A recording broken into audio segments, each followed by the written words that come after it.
So the agenda for the day is, so I see a lot of people are from IT and they already know about Agile, but only 20-30% of you are from IT. Those who are not, maybe I'll talk a little bit about Agile as well.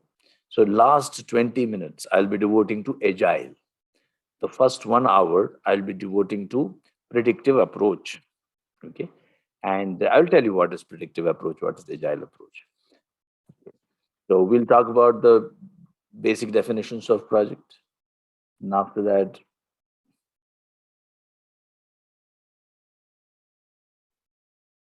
I'll talk about a lot of tools and techniques which we learn in project management. And then I'll introduce you to the Agile. And then I'll tell you what to study.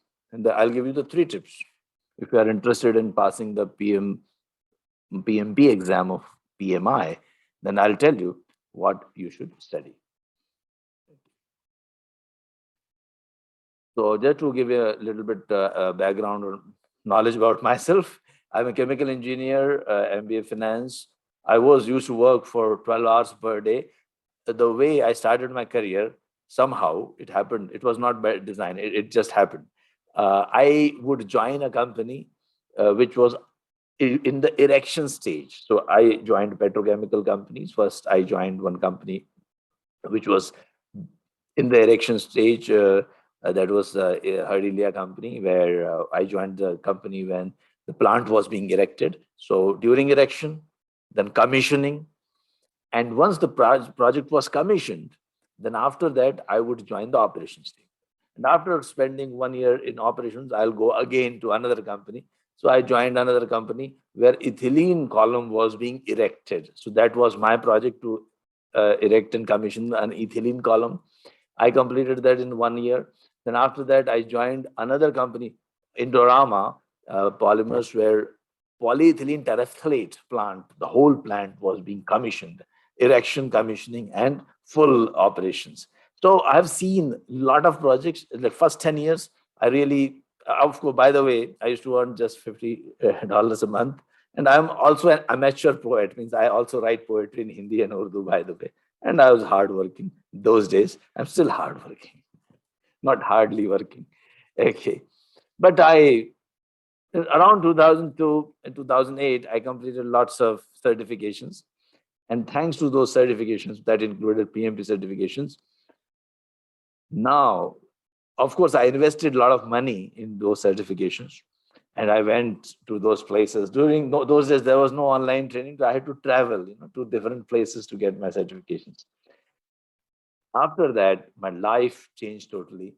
And I've consulted for more than 500 organizations, including Fortune 100 companies, trained more than 150,000 people around the world, and I've been speaking in various reputed conferences as key speaker, and successfully running PMP training and Lean Six Sigma project execution and certification company, Annexus. And of course, I've even published a book, The Annexus Story, which is a bestseller on Amazon, appeared on TV shows, etc.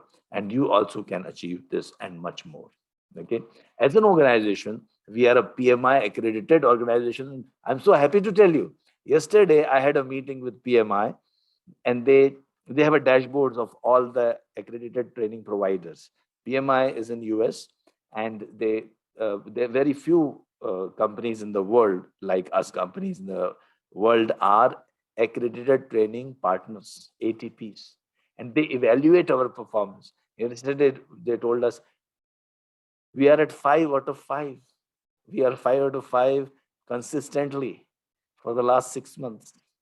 Okay, and our passing percentage is at the very high side. So they don't tell exactly how much is the passing percentage as per their policy, but we are in the 99th percentile.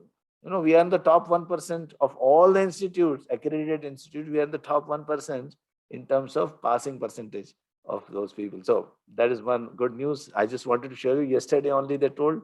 I'll share this email with you also. If you are interested, I can show that email also to you. So good. And just to tell that I've been doing training programs worldwide, I have clicked some photographs for you from different countries: London, Mumbai, Bangalore, Riyadh, Jeddah. Also, I take pride in telling that I was the first person to conduct any Lean Six Sigma Black Belt, Lean Six Sigma Project Black Belt training in anywhere in Middle East. In 2008, I was the person who conducted for the first time. Any person who conducted for the first time, it was me. Oh, so I'm so happy. Always I tell in every training program I tell this. And of course, a lot of clients we have in Europe, Middle East, and Southeast Asia, right from Thailand, Philippines, Singapore, Australia to Canada, US, etc. Okay, yeah. So nowadays we are doing trainings worldwide online, and no photos to show because you can watch our videos. I've got like more than 50 trainings on our YouTube channel. 50 trainings I've conducted. More, you can watch all of them if you have time. Please watch all of them. This is the hospital in China. By the way, a lot of hospitals in Saudi Arabia and Middle East. Then Ministry of Health. I've conducted project management training and Lean Six Sigma trainings for 4 countries. National Healthcare Service of UK. They are our clients. A lot of engineering construction companies, EPC companies, Technip, L&T, lots of companies. I'll stop naming all of them, but just to tell you that we have got good credentials, won a lot of awards, appeared for different, you know, conferences, appeared on TV shows. This is those who are from India might recognize. This is a well-known TV show host. I was in Z Business. We ran a show for 13 episodes where on Z Business he asked about all the different things we do to the companies and the people and professionals. Okay, now tell me, if there is no project manager, what will you see happening during the project execution? To understand project management, you need to understand what is the importance of project manager. Can you tell me? As you said rightly, so let us see. Let us see and let us understand why project management is important. Now, I'll be going very fast, as I told you. If you want to revise any topic, please revise it on, watch it on video one more time. Okay, I'll not be explaining things again and again because some people may ask questions in between. Oh, I have not understood. Don't worry, watch this video again, you will understand for sure. Rather than me repeating here, better watch the video again. Okay. So, project management professional is an exam conducted by PMI. More than 1 million people have got certified, and worldwide it is most recognized certification. And we are authorized to conduct this training. I'm always proud to tell you. So, we have got people, process, and business environment, the 3 domains you are tested. Okay. And once you attend, once you appear for this exam, and once you pass for this exam, you can put a PMP against your name. And that is really something very prestigious, and it also helps you in your career. So, definition of a project. It is a temporary endeavor undertaken to produce a unique product or service. Unique. It's the one-time activity. It doesn't exist after some time. Okay. Project doesn't exist after some time.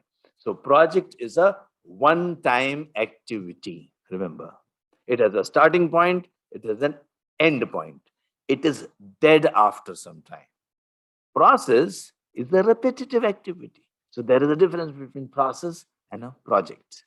Project is one-time activity, means you are constructing a building, constructing a bridge, or you are, let's say, designing some a new product for a company. You are trying to come out with a vaccine, COVID-19 vaccine. That is the project. Okay. You are upgrading a mobile. You are working in Samsung. You are upgrading mobile, your product from version 10 to 11, whatever it is. So when you are doing something only once, but that activity which is done once, it has got a lot of value to the customer. You have to think about the value. Okay. What is the business value? What is the value the customer is deriving once the project is completed? When the project is completed, the result will be either a product or it will be a service. Once the project is completed, the result will be either a product or a service. This product or service will be of value to the customer. Okay, so that one-time activity which is producing this product or service, that is known as project. Okay? It is unique in nature because one project will produce only one unique product. Say, suppose, so let us take an example of five-star hotel. See, now there are two popular methodologies: predictive methodology and agile methodology in projects, and you have to learn both because the questions are being asked from both methodologies. Earlier, before 2021, the stress was on predictive methodology. What is predictive methodology? Predictive methodology means whenever you are executing a project, suppose you are constructing a five-star hotel, and let's take this example during the 1.5 hour session. And if you are constructing a five-star hotel, you will plan. It will take 2 years to construct a five-star hotel. First, you will make a plan. You might spend 3 to 4 months just in planning. You will plan everything in detail. What time you will lay the foundation, what time you will build the roofs, and then the whole structure, then what time, how much time will take to paint the building, and then furnish the hotel, and even let us say recruit the staff. Let's say your project is to construct a five-star hotel and even commission it. That is your job as a project manager. So you will plan everything in detail. So when you're planning everything in detail, you will take 3 to 4, 5 months. Once you have planned, usually you won't change the plan. Okay? And there will be very few changes entertained. Suppose you are constructing a bridge. You will plan properly, and once you start constructing the bridge, you will not do too many changes. You will be focusing on preventing the changes because you can't change the direction of the bridge in between, isn't it? So such methodology is known as predictive methodology. Predictive methodology. But suppose you are constructing a website, usually the IT projects. Suppose you are constructing a website. Your customer will not be able to tell you exactly what needs to be done. Customer will tell you about the value. Suppose you are constructing the website for this five-star hotel. Okay. Now here you can't follow predictive methodology. You can't plan everything in advance. Suppose this website will take 6 months to develop. Okay, it's like an intensive, exhaustive website.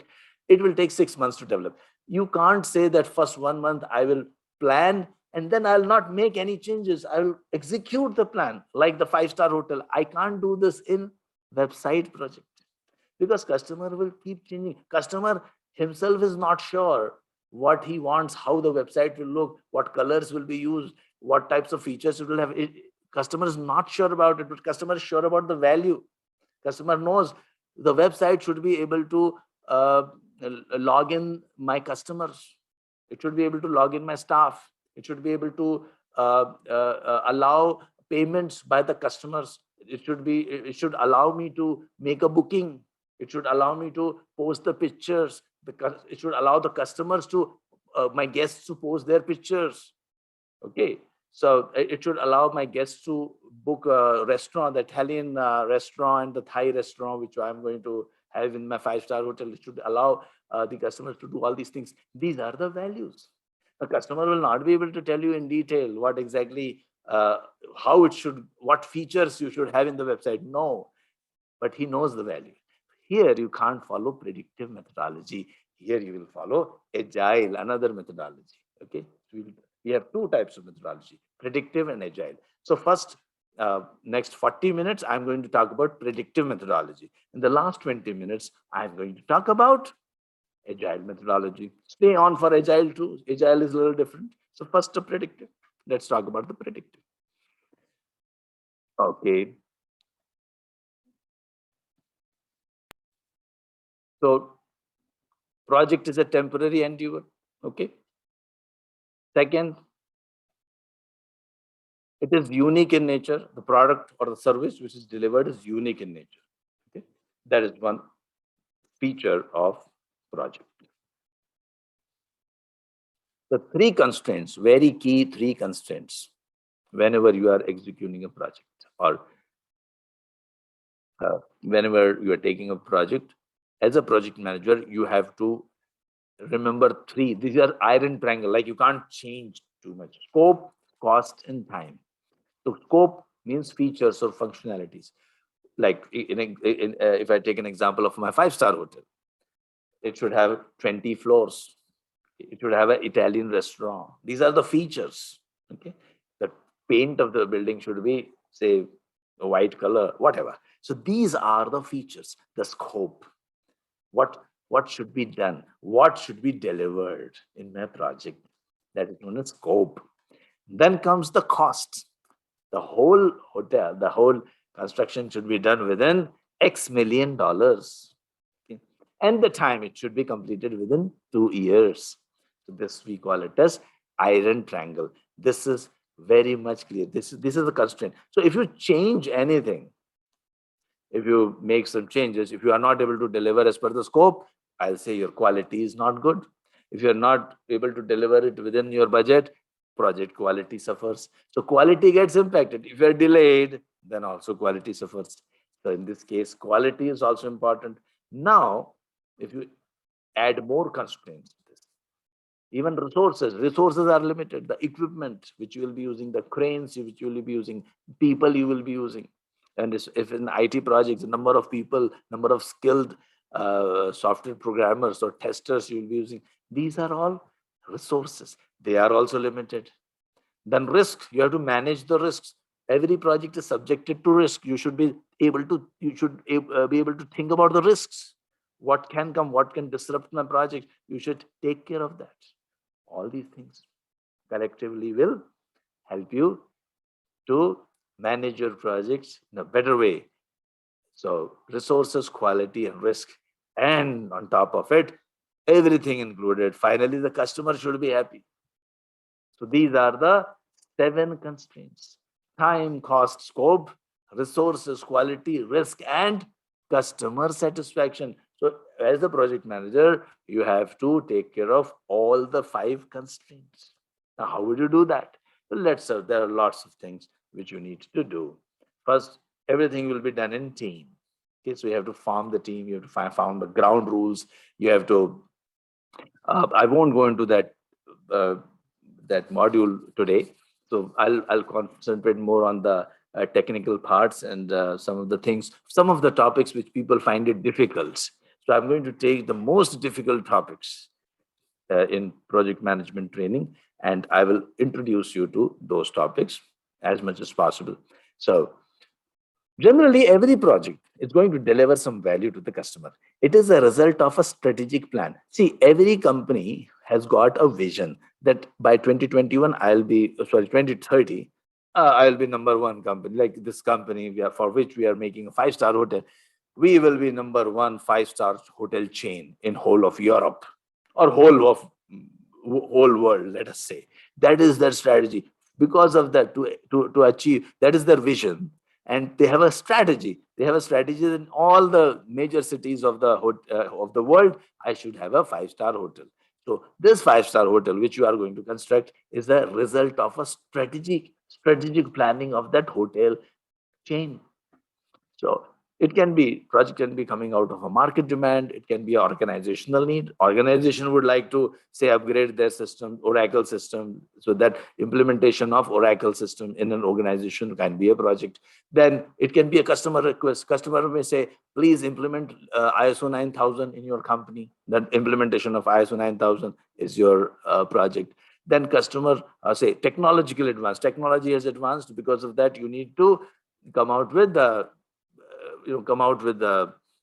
upgraded product, upgraded version. So in that case, I will say that even that technology advance can be a main force behind your that project. Why that need has been generated because of the technological advance, or it can be a legal requirement. Your government might tell you that as per the laws and as per the new regulations, you can't emit so much of emissions in your atmosphere or you cannot throw too much of effluent in the river. So in this case, you need to reduce those effluents and maybe ppm, which is going into the atmosphere from your chimneys, that needs to be reduced. So to reduce that, you may take an improvement project. So these are all, or process improvement projects, like all the Lean Six Sigma projects. They are all examples of projects. Typically, every project will have three phases for sure: initial phase, intermediate phase, and final phase. Typically, every project will have these phases. Okay. Up to here, so initiation, intermediate, or final. But usually, the predictive approach, whenever you are doing a predictive project, any predictive project will have definitely 5 stages. And that is what typically happens when you are executing a project with predictive methodology. Let me talk about that a little bit, and let me show you.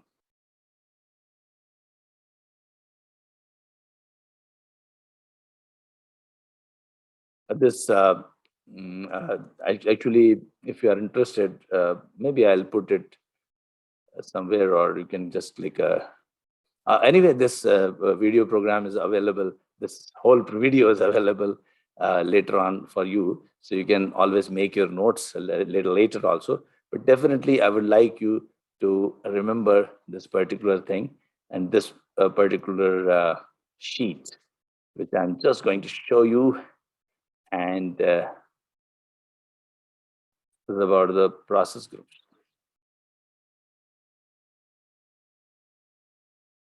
So this process groups, if you see,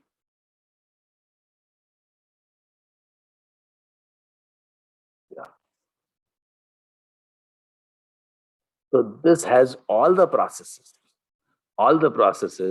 which are executed for the predictive approach. So when you are constructing a hotel, it's a predictive approach, right? It's not an agile approach. Predictive approach means I'll predict everything in the first 3-4 months and execute that plan. That is predictive approach. And usually I won't change. In agile, I'll keep changing.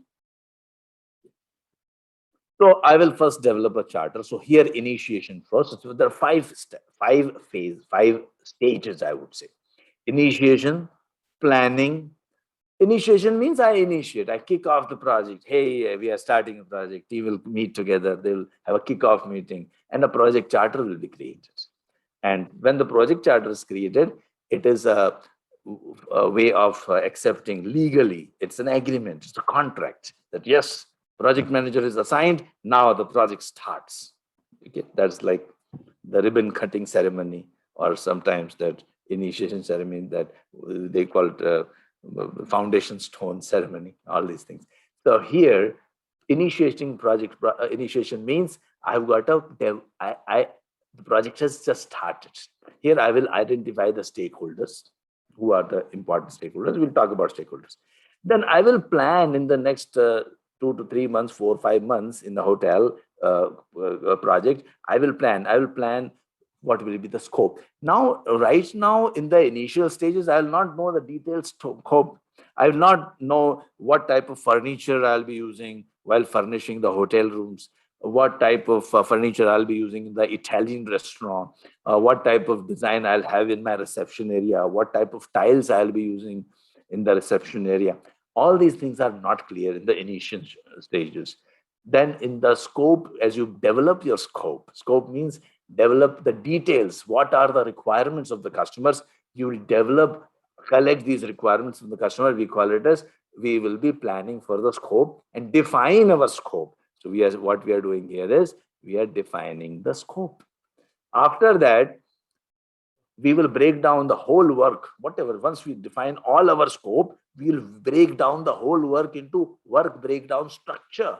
And once we have created the work breakdown structure, we would know the exact activity, what is supposed to be done. We will create a proper schedule of those activities. What will be done first, what will be done next. We call it as sequencing the activities. And once we have done that, we'll create our network diagrams, etc.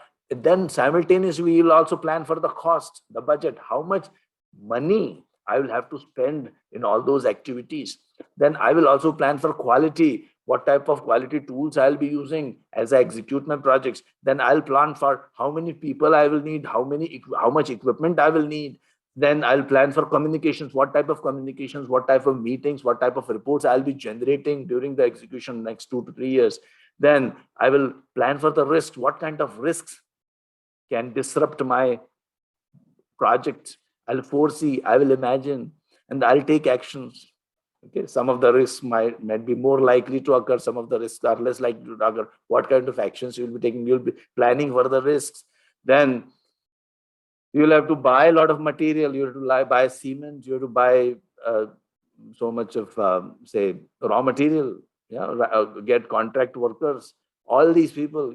These are all planning, procurement. Procurement. How I'll get my vendors. How will I will choose my vendors. You are planning right now. You're planning, and then how I am going to engage my stakeholders. Stakeholders means any person who's positively or negatively impacted by the project is known as stakeholder. So how will I engage my stakeholder? How will I engage my customer? How will I engage my contractors? How will I engage my employees?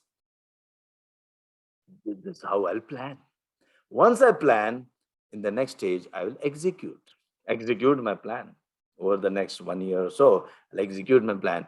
And there will be a lot of phases in the project. When first phase might like design. So I'll complete my design. Then I'll move on to the next phase. So every project, any project will have different phases. We are talking about different, that will be typical of that particular type of project. In construction projects, you will have usually a design phase. First is planning, then designing, then say execution of the plan, or maybe construction, foundation, construction, then furnishing, etc. So these are different phases of every project, and every project will have some typical phases.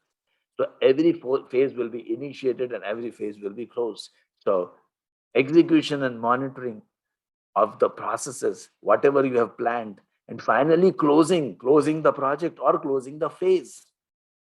Finally, after 2 years, you have to close the project. You will show the customers that I've completed the 5-star hotel as per your requirements, and I hope you are happy. And mostly the customer will be happy. Customer will be satisfied because you have engaged them. You have followed all the project management principles. If you have not followed, then you'll be in trouble. So that is why the project management is important. If you manage the project effectively, well, your customer will be happy and you will be a successful project manager who has completed successful projects. Okay, so that was our predictive approach, which I just wanted to show. And now let us look at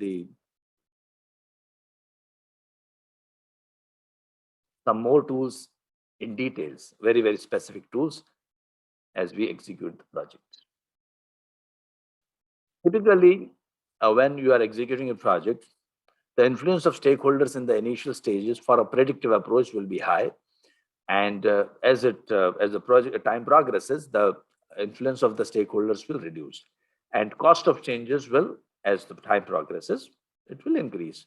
So at the 18th month, if you want to change something, if you want to add one additional room to the 5-star hotel, it's very, very difficult. The cost of changes will be very, very high. And also the influence of stakeholders. Like initially they can say that I need this and I need that, but after some time they have to just accept whatever has been planned, because it has been planned and now you can't make changes. So it is for predictive approach, not for agile. For agile, we'll see it differently. There are different things happening in agile. We'll talk about that. Who is a project stakeholder? As I told you, anyone who's positively or negatively impacted by the project stakeholder. So project manager obviously is an important stakeholder.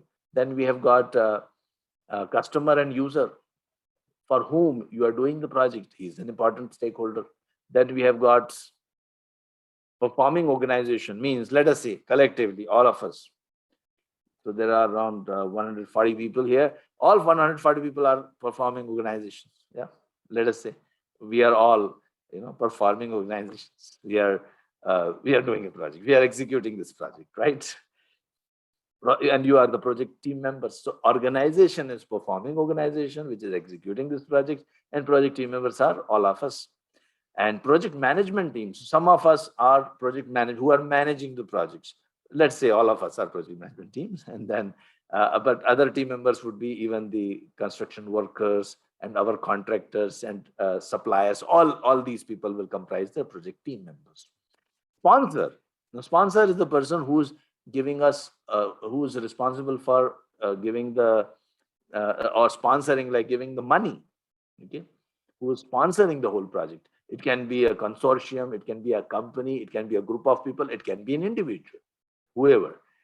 Usually he will be the customer. See, not always customer might be the sponsor. Sometimes a customer may get a bank loan, or it may be executing a project on behalf of some other group. So they may be different sometimes. Okay.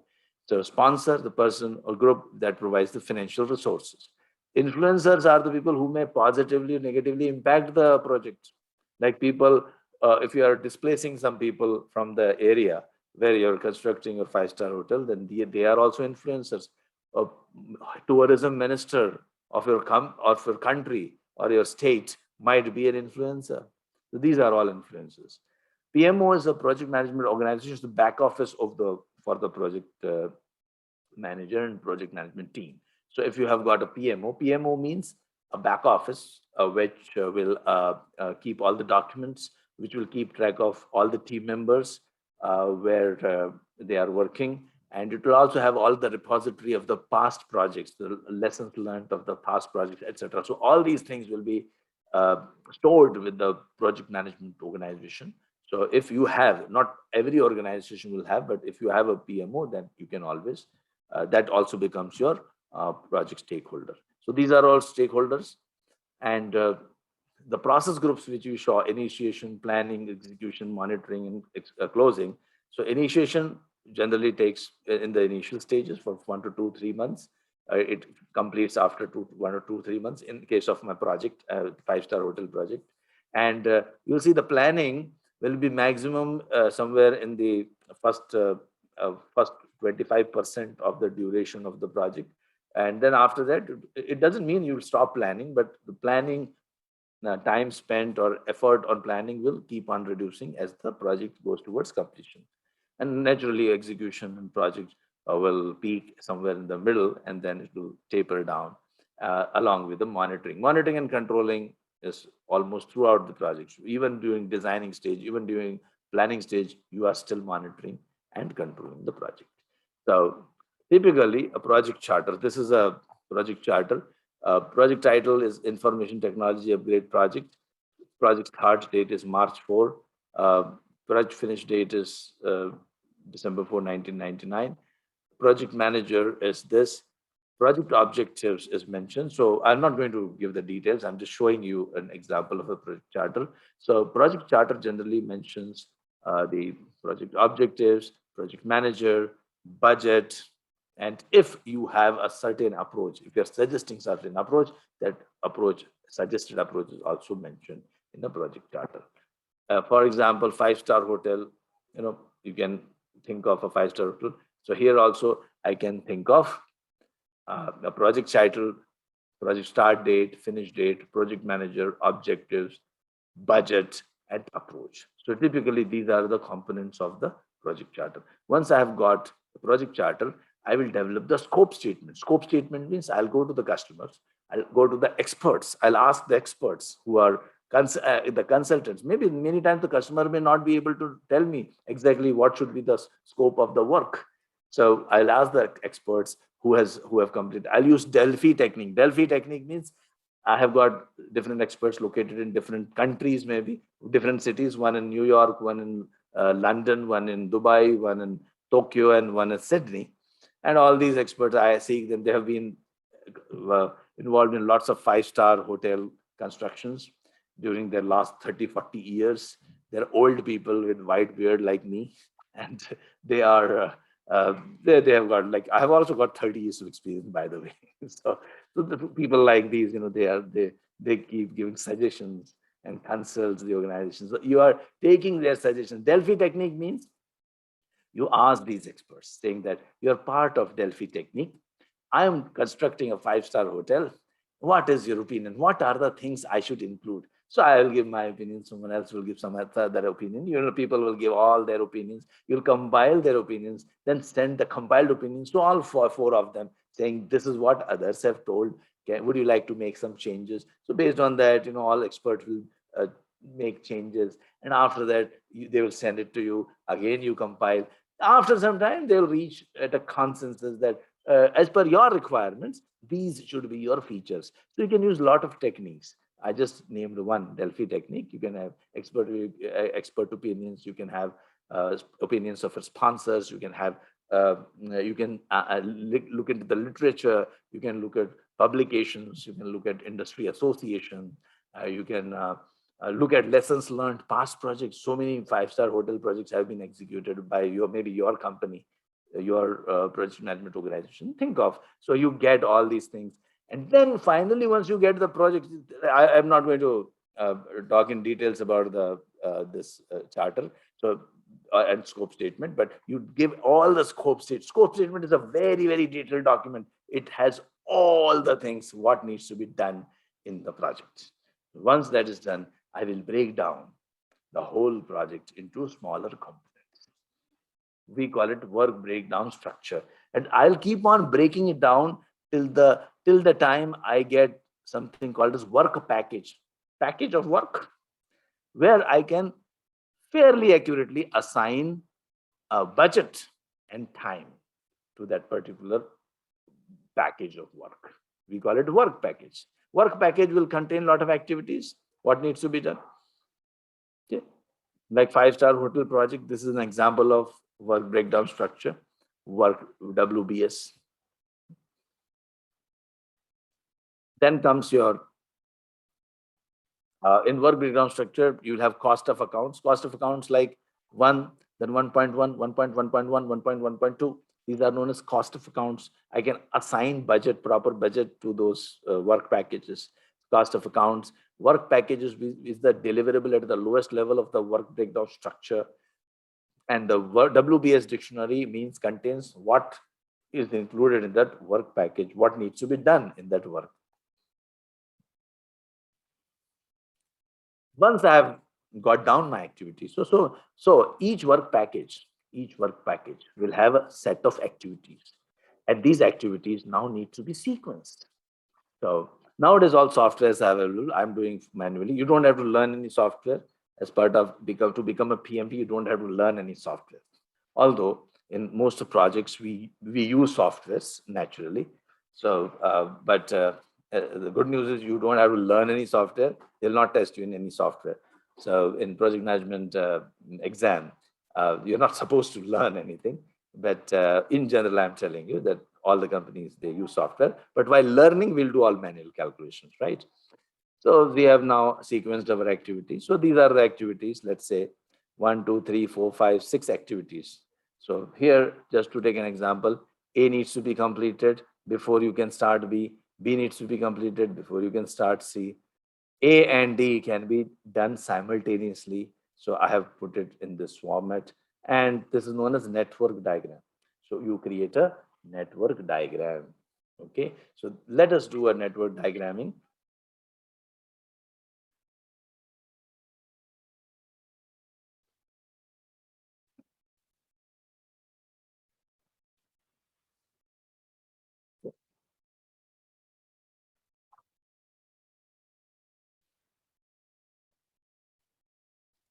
And you can use Gantt charts to write down the important milestones. So here I have got some tasks.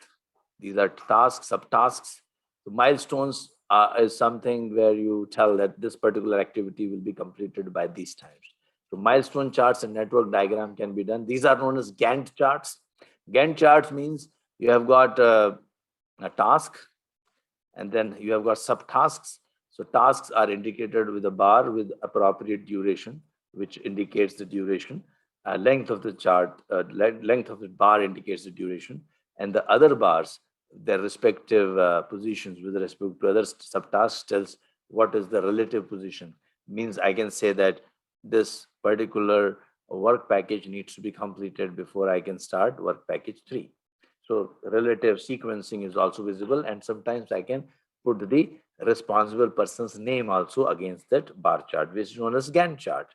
So this is another example of a Gantt chart. So let us take an example. Let's solve a problem. Let us do a network diagramming example. So let us say then there are 1, 2, 3, 4, 5 activities. Activity A, activity B, activity C, activity D, and activity E. Just to make things easier, let's say in our 5-star hotel, instead of activity like I'm talking about the large work packages. So here, first is approval, second is design, C is recruitment of the staff, D is construction of the building, E is commissioning of the building. Now, approval can start immediately. And once the approval is done, then you can start designing as well as the recruitment simultaneously. And then construction can start only after designing is completed. And commissioning also has to can start only after recruitment and construction is over. So let us see, let us solve this problem. So looking at what is mentioned here, I'll quickly draw. If you want, I can show you the finally solved example. If you want, we can draw it. Okay, let us draw it. I think, do we have sufficient time? Okay, what you would like me to do? Should we draw it? If you draw, we'll spend some time on learning part, but you'll miss out on some other part, some other tools. If you want, I will just show you the final solved example. So what do you want? Okay. Okay, some people are telling draw, please draw it. Fatima is telling okay. Okay, so Harshad is telling final example. Okay, I'll quickly draw it. So whenever you're drawing a network diagram, generally you indicate the start and end. Start and end. Okay, you indicate the start and the end. And once you draw,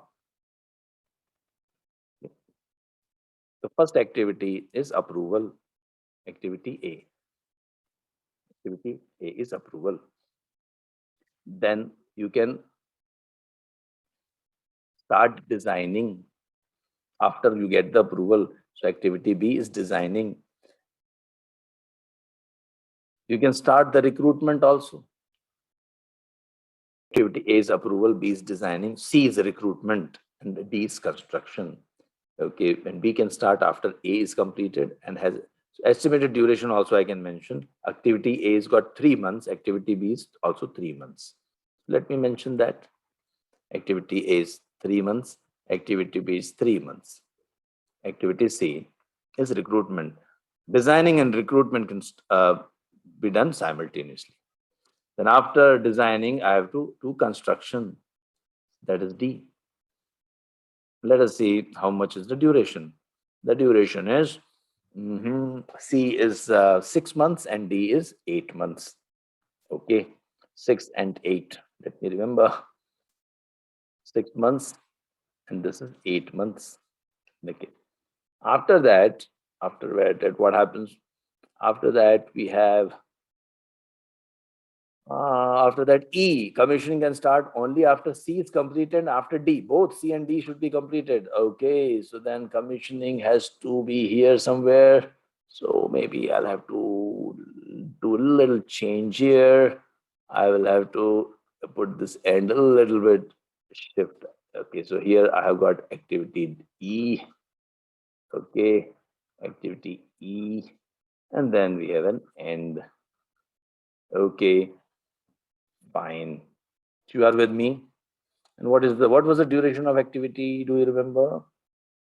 Duration of activity is 4 months. I hope I have put the correct durations. Yeah, 4 months. So how many paths are there? There are 2 paths. Start, A, B, D, E, and end. Okay.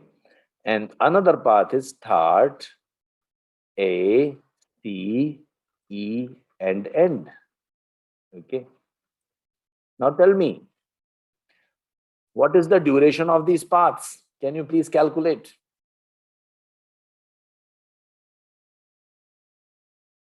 Oh, thanks for, I think someone has told me, Rakesh Purohit is C is 6 and D is 8. Oh, okay, okay. Let me correct it, case. C is 6 and D is 8. Oh, thanks for thanks for telling me that. Yeah, so I'll just change this. Doesn't matter anyway if it were, even if we make it. So this is, you are saying D is 8 and this is 6, right?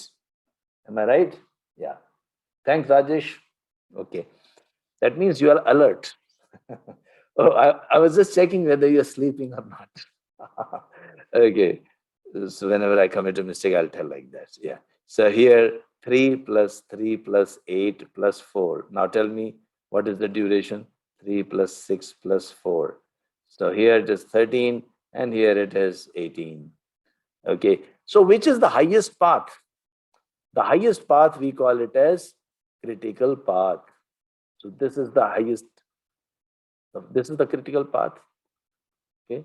We call it as critical path. Why we call it as critical path? Because any delay on that path, any activity delay on that path, any activity delay on that path will delay the whole project. But if you delay C, the recruitment can be delayed. How much it can be delayed? We can find out. So to find out, for every box, we'll have 4 values: early start, early finish, late start, and late finish. Okay. We'll have these values for every box.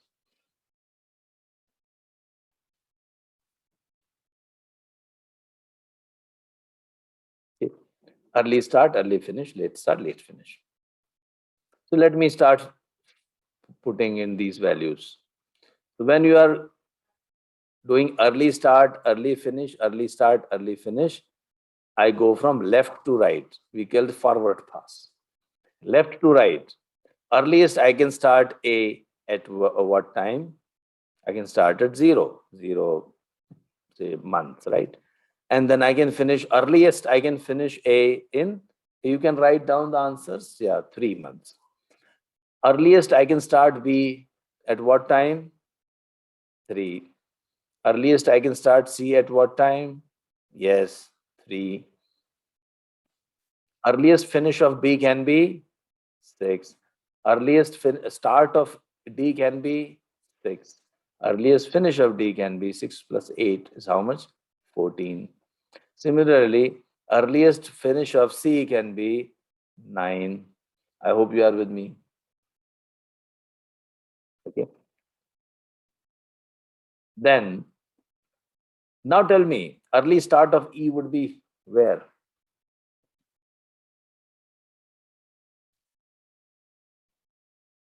Early start of E would be when?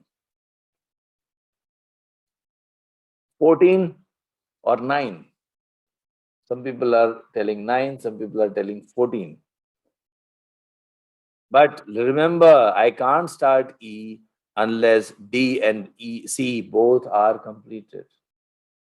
I have to complete both C and D. So when can I start? When can I start? Yes, the only answer has to be 14. I can't start at 9. I can't start at 9. And if, can you please tell me earliest finish of E would be 18, which is the project duration. Now let us go backwards. Now let us go backwards. In the backwards, let us fill in backwards path. While I'm filling the late start and late finish, I go from right to left backwards. Let us fill in those values. Yes, please. What are the values now? This is 18, okay. This is 14, okay. This is now latest finish of D would be how much? Latest finish of D would be how much? 14. Okay. Yes, 14.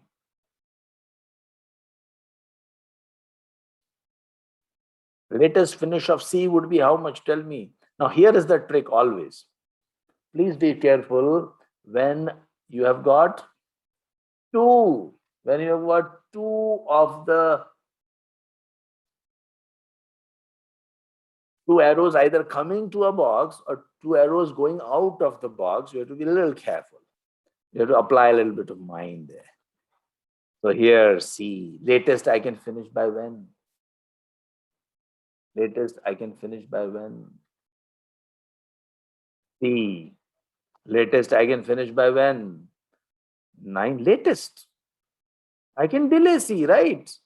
Because E is not going to start anyway till 14 weeks. I can delay C and latest I can finish by 14. Agree? Yes. And then latest I can start because I can finish it by 14. So I can even start little late. Latest I can start 14 minus 6 because 6 months I have to take. So it will be when? 8. Right. So Rajesh, Ashfaq, Fatima have all given the right answer. Okay. So okay, I think yeah, they has given the right answer. Okay, fine. 8, right. 8, 14, right. Now tell me about this. Yeah, it is V6. See, everything on the critical path, both of these values will be same. We said there is no float. Here you can float. This activity can float around, means it can be delayed. How much it can be delayed? C can be delayed. Can you tell me? How many months it can be delayed? Recruitment can be delayed by how many months? 14 minus 9. That is 5 months. I can delay it by 5 months. Even if I delay my recruitment by 5 months, nothing will happen. Yeah. Okay. Now going back quickly, this is 6, this is 3. Now tell me, A, latest finish of A would be when? Latest I can finish A by when? It's tricky. Now B is waiting. B has to start at 3. You can't delay A beyond 3, right? It has to be 3. And this is 0. So this is how we do network diagramming. And we call this as float. Now there are a lot of things apart from this, whatever I told you, but network diagramming is just done like this. Okay. Now let us go to the next topic. Okay. Now we have got half an hour left. Let me quickly talk about maybe one more tool in predictive, then I'll try to go to the agile as well. Yeah. Cost management, earned value analysis, right? So let us say you're constructing a boundary wall, for a project. I'm taking all difficult topics, okay? Otherwise, the remaining easy topics are like so easy. You've not learned. I'm talking about very, very in-depth, difficult topics, so-called difficult topics in the project management. So I've got 4 walls. This is day 1. Day 1, I need to construct first. Day 2, I need to construct. Day 3, I need to construct here. And day 4, I need to construct this wall. Okay. The budget is $1,000, $1,000 here, $1,000 here, $1,000 here, and $1,000 here. Okay. So let us say I visit the project site at let's say third day. And I find that first wall is completed. Second wall is also completed. The third wall is only completed 50%. Only 50% is completed. And I also find the money spent to construct the first wall is 1,000. Second wall, they have taken $1,200. Third wall, they have just completed half, so they should have taken how much? $500, but they have taken $600 to construct the half wall. So now you have to report the performance of the status of the project in terms of values. So first, you'll do what you'll do. First, you will calculate planned value. How much is the planned value at the end of the third day? How much you have planned to execute? So you had planned to execute 1,000 plus 1,000 plus 1,000. How much it was? 3,000. This is what you had planned to execute. We call it planned value. But how much you have earned value? How much you have earned? Earned means how much you have earned, like what is to your credit?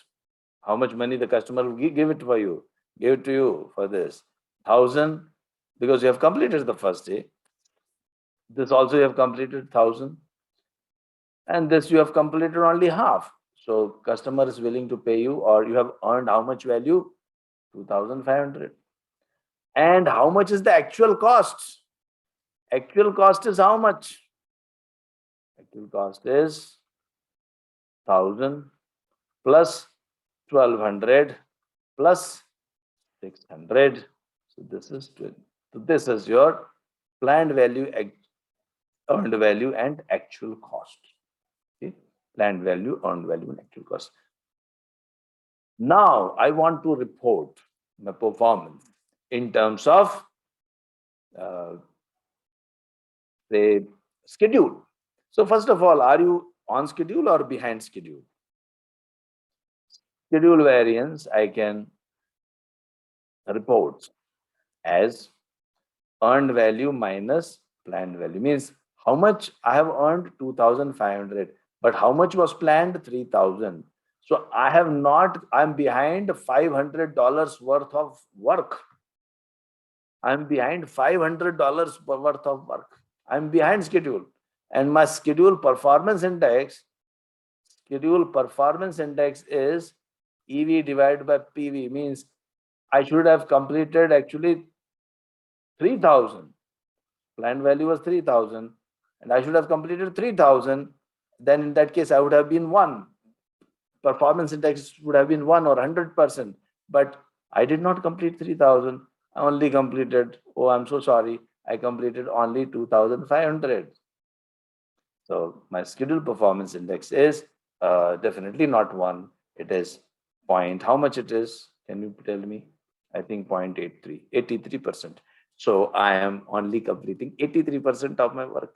I've only completed 83% of the work.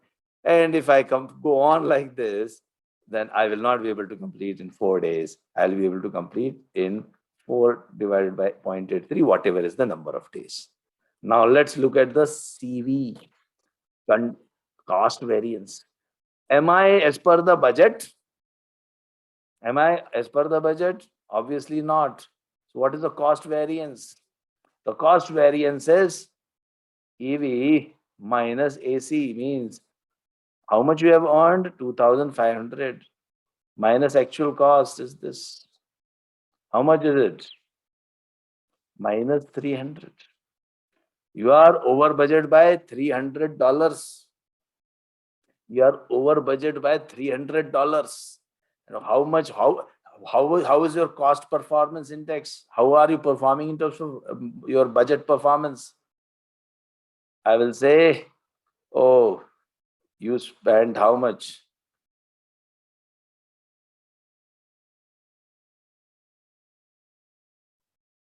How much it is? 0.8, I think 9, right? So 89%. You spend $1, but you get only 89 cents out of it, or whatever. So here, you are at 89%. But if you were delivering more value than your actual cost, then obviously you would be at more than 100%. So this is how we do. Now, will you be able to complete this job in $4,000? No.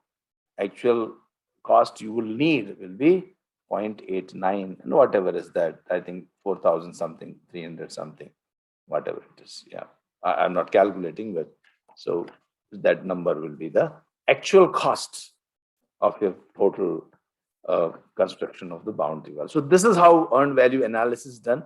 I'm taking the difficult things, I'm just taking difficult topics so that you understand. And as those who are preparing, at least you'll get some good information. And those who want to join my sessions, of course, I will, in my sessions, I do it very slowly and take 2, 3 examples. But giving the limited time, I'll be okay. Let me quickly run through some of the other topics of predictive before I talk about agile. So there are tools, techniques we'll be using. Okay, like cause and effect, flow chart, histogram, Pareto chart, run chart, scatter diagram, as you execute your projects. Let me show you some. So let's say one of the problems which you might be facing in your project is your procurement cycle times are high. Procuring the materials, procuring cement, procuring people is running high. So in this case, you can use different tools and techniques. Because of lack of time, I will not be telling you or describing all the say tools here. But if you are interested in learning all these tools which are mentioned here, you can always do so by watching my yellow belt training. It's a 2-hour program. So all these tools and many more tools are described in detail. My team will put a link here, and you can always watch this particular uh, uh, this program.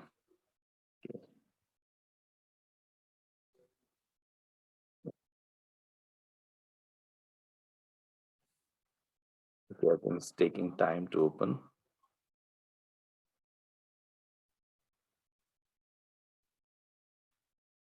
Yeah.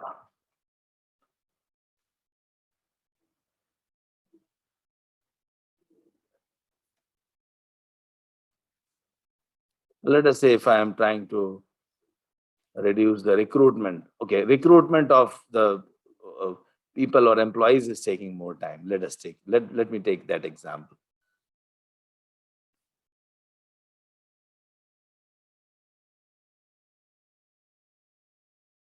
Okay.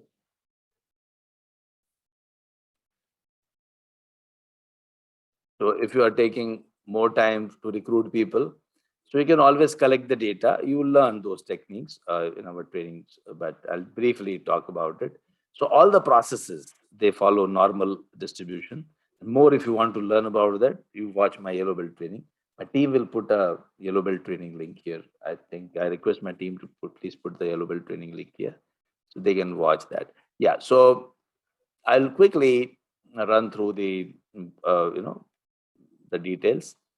The recruitment cycle time is average is this much. This is how I'm performing, and the average is this. The histogram will tell me how my process is performing. Most of the processes you can get your histograms and get the correct picture of your performance of your process.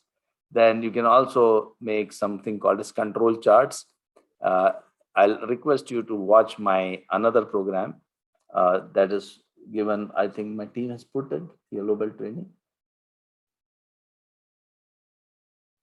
Uh, my team can put the link here, yellow belt training, so people can always watch that. Naveen, if you can just put that. So this is the performance of my recruitment cycle time, and I would like to reduce the time so that I can, because my recruitments are taking more time, so my project will get delayed, isn't it? So first I can brainstorm on all the possible causes of recruitment. Okay, I'll do a possible all the possible causes of recruitment.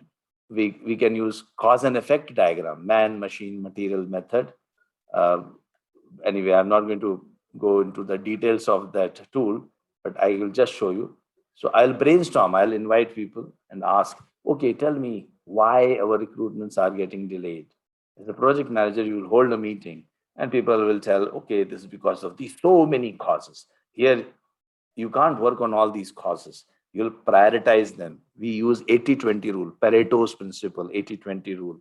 So you will, based on the data collected, you'll find some of the causes are occurring again and again. Which of these causes are occurring again and again? How many times they are occurring? You will do a Pareto chart. Okay, you'll draw a table. Which causes occurring again more and more? Based on that, you will get your Pareto chart, and I can draw my Pareto charts. So I can see, I arrange some of the causes are taking too many times they're occurring. That means they need more attention. And I can see Vilfredo Pareto was an Italian economist who found that 80% of the wealth in Italy was with 20% of the people.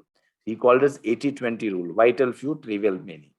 So as a project manager, you can ask people to collect the data. See, as a project manager, you don't have to do all these things. You have to recruit people. So here I would appoint a Lean Six Sigma, Green Belt or Black Belt who can do all these analysis for me. I'll recruit a cost accountant who will do all cost budgeting for me. I will appoint some person or risk manager who will do risk planning for me. So, all these things will be done by our different team members. You don't have to really do, all these things. Okay. Thank you. So now this is what, yeah. So then further you can further validate your causes, like total recruitment time. Is manager response time? Manager are not responding. Your team member is not responding. Your manager are not responding to, if you're sending the CVs and they're not responding. Are they related? Are they affect? Is it really affecting your recruitment cycle time? So you can do make some other charts, which is again one of the 7 QC tools which you are supposed to know as part if you are a PMP. So here you will do a scatter plot and you'll find that, well, manager's response time, it is related. Yes, it is positively related. So you will say, yes, I need to work on manager response time. I'll like to do something about it. And similarly, if I look at the candidate response time, is it impacting? Well, let me see. And I will plot these against those values. And,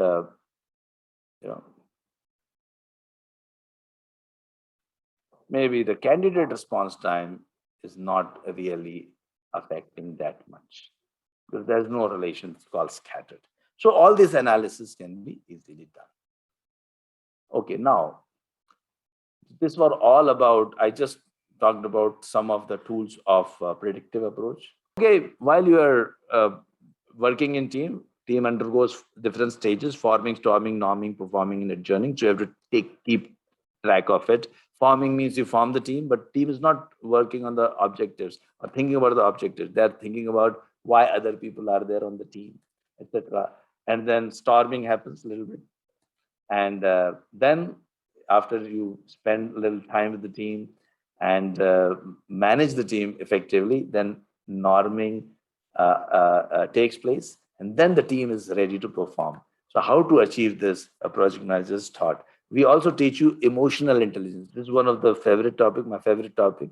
And emotional intelligence, the whole topic of PMI, that module I have taken, it's available on YouTube. You can watch that in Annexus. You can subscribe to my Annexus channel, and you will get to know a lot of modules, separate modules I have conducted, and these sessions are available on Annexus Europe channel. You can watch that. Conflicts also you have to manage as a project manager. Conflicts are good because it is always going to benefit the project. Sometimes you feel conflicts are bad. No, conflicts may not be because of personal conflicts. They are usually for schedules, like, hey, you told me that you'll complete this in 10 days, you are taking 11 days. Now there's a conflict. It is good for the project. If conflicts are there, project will benefit. If no one is, everyone is accepting each other's inefficiencies, there is no conflict, project is going to suffer. Similarly, resources, technical opinions, the conflicts will be there. Let me talk about the agile now. So see, for IT projects, you won't be able to follow the predictive methodology. For that, you have to follow other methodologies. Here, you can imagine that, in the relay race approach, see, in the predictive approach, what is happening? I'm completing the job and handing over to the next step.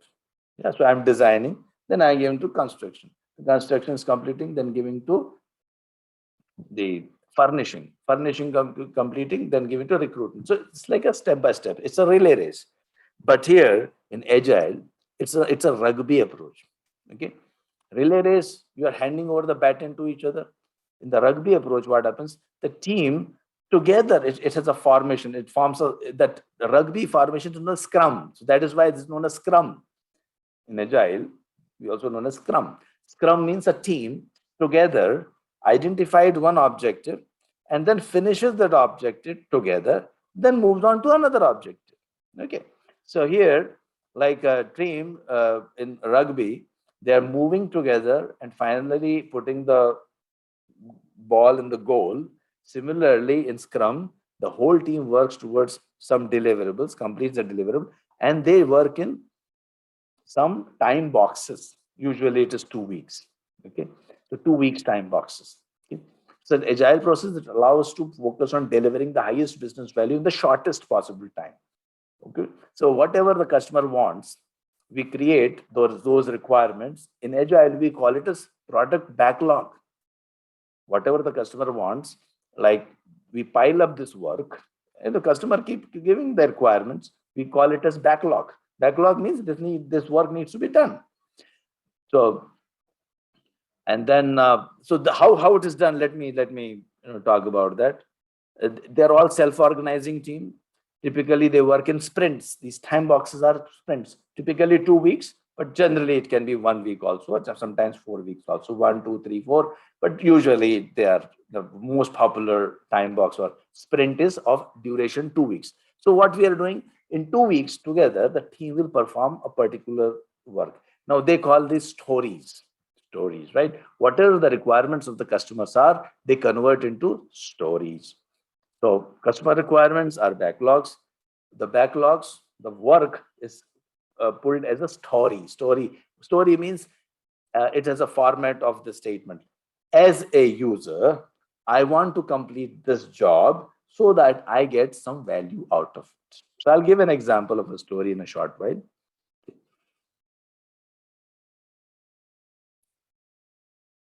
So typically, this is the product backlog created by the customer. This is what customer wants us to do. In one sprint, in the 2 weeks time period, I'll pull out some work. This is known as sprint backlog. So I've created a sprint backlog and I execute this over the period of 2 weeks. I'd complete all the work. Once I complete after 2 weeks, I would have delivered something which is of use to the customer. Say, for example, I am constructing the website. So the first 2 weeks, I will say, I'm only working on login ID and password. Okay, a login ID and password. The second sprint, I'll work on, let's say, payment gateway. The third sprint, I will work on something else like ability to load the images and information, or ability to make a booking rooms or interchange the booking, all these things. So these are stories. One story would be, as a customer, I should be able to log in so that I should be able to book the hotel room. So this is a one story.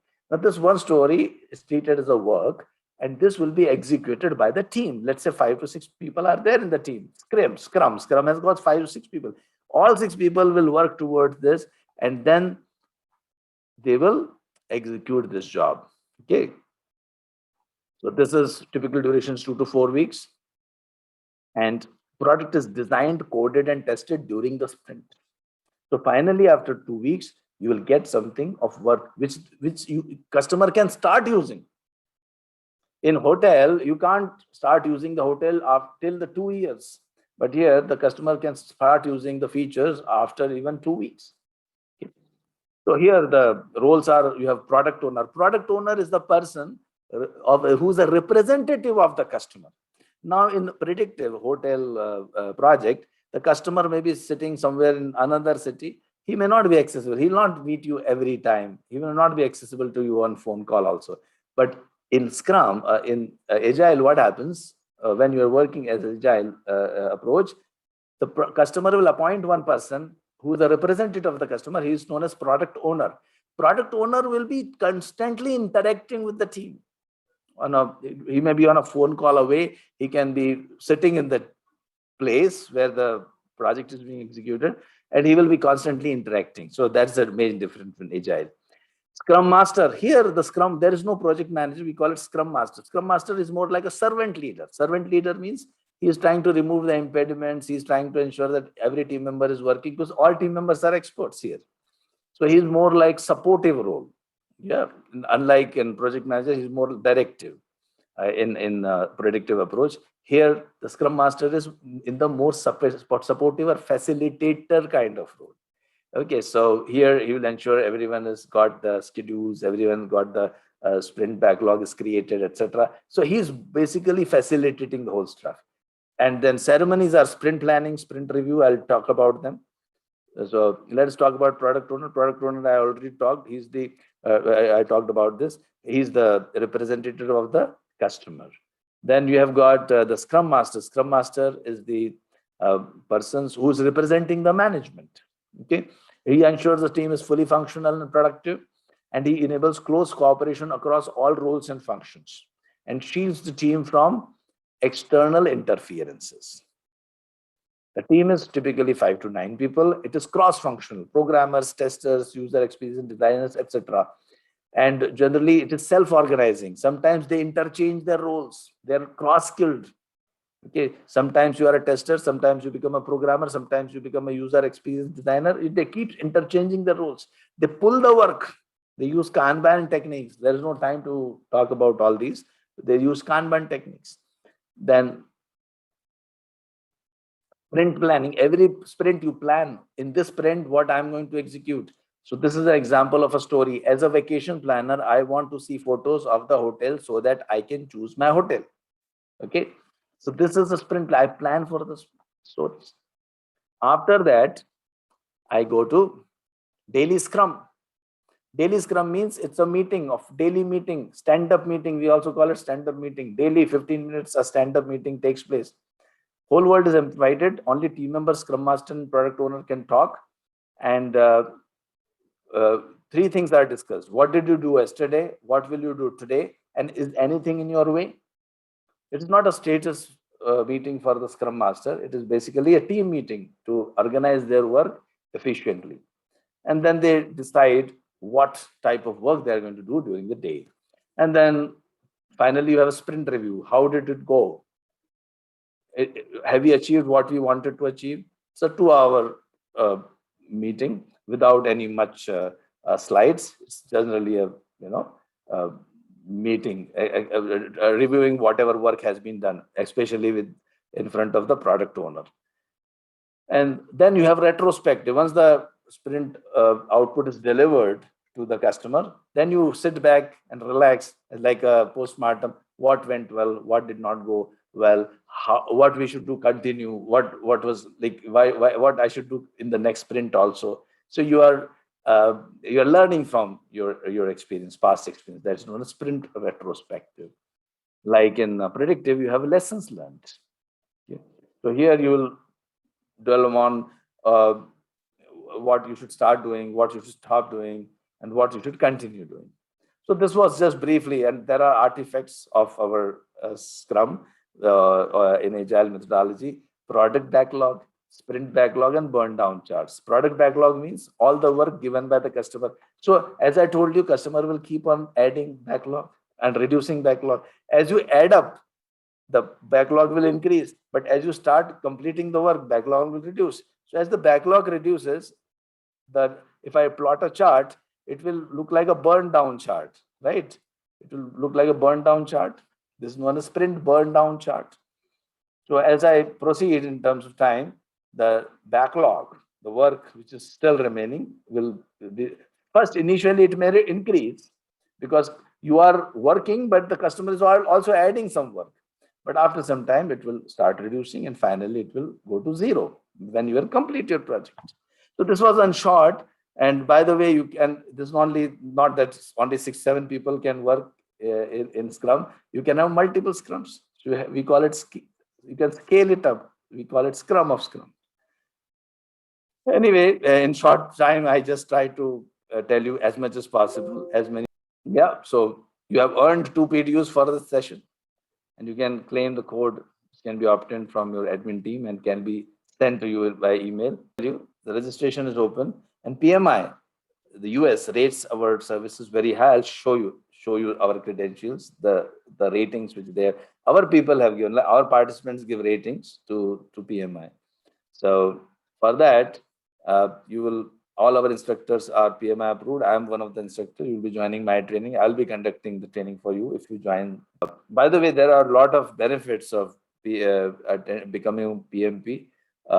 You earn more salary. It is all coming from PMI US. It's all details and data are coming from PMI US.